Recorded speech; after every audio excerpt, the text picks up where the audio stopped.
Hello and welcome to our first scripted episode. I'm Aziz. I'm the A-Man. I'm Red and this is Co-op vs. All. Instead of introducing ourselves with a gameplay video, we decided it would be better to introduce ourselves with a brief history on the video gaming community in Saudi Arabia.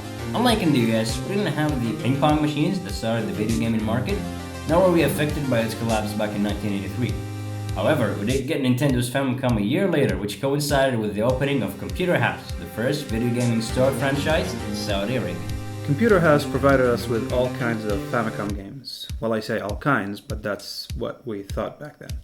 We only had the famous stuff, like Mario and the Teenage Mutant Ninja Turtles game. But it still was enough to find its way in the Saudi market. Due to lack of official Nintendo distribution channels, all we had were hacked versions of the Famicom that came in pre-installed with hundreds of pirated games. Following the Famicom's success, the Sega Genesis rushed in with a speed-addicted hedgehog. One of the highlights of gaming in Saudi is that console wars were pretty non-existent here. We were fans of both the Famicom and the Genesis. Even though these consoles found their place in our homes and in our hearts, they didn't really kickstart the gaming community as we know it today. That privilege is for the next console, PlayStation. The original PlayStation was a global phenomenon, and Saudi Arabia was no exception to that. This amazing device brought the idea of home entertainment to every single household, and we loved every moment of it. With games like Spyro, Tekken, Pro Evolution Winnie 11, and the ultimate international mascot, Crash Bandicoot. Although here, the original PlayStation had a different representative. This game was fucking awesome! We didn't care about how weird it was, we didn't care about its origin, nor how stereotypical that American guy was in the cutscenes. All we cared about was getting the goddamn Pepsi. Now believe it or not, it was a really big hit in Saudi Arabia. So much that I never knew it was a Japanese release only until much later on.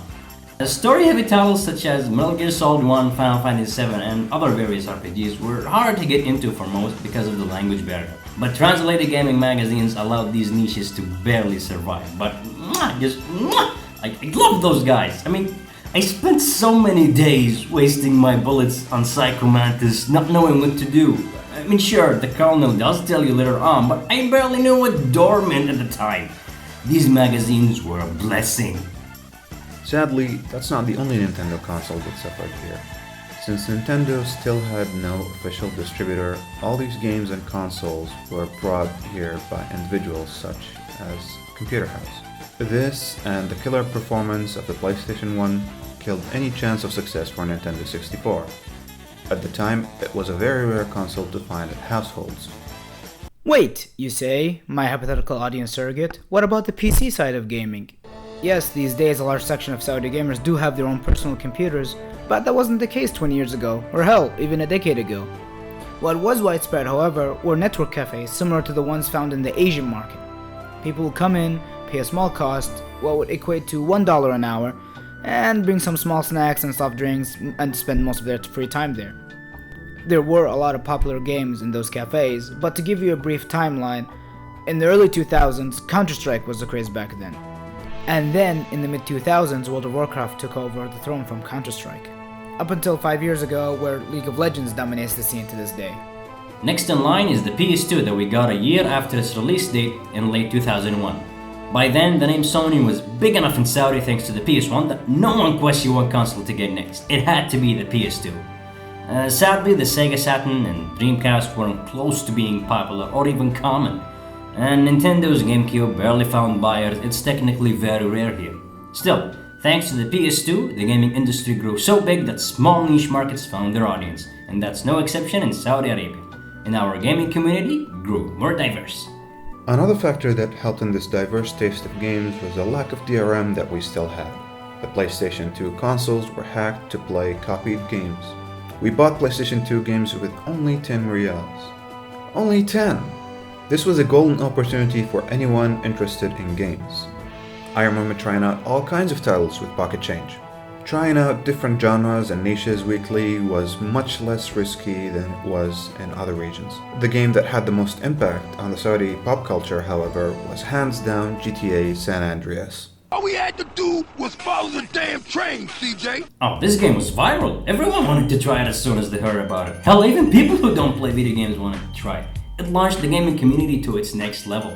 We developed a deeper interest in gaming. We started caring about companies, developers, soundtracks, everything. And for some of us, it was a cultural gateway. I learned a big chunk of my English language, foreign culture, and history from video games. Unlike the previous generations, the current market supports original copies of games. But how did that start? Well, believe it or not, Call of Duty 4 is the reason why. Despite its setting in the Middle East and its racist overtones, a large portion of people saw the massive potential and appeal of the game, connecting them to most countries around the globe.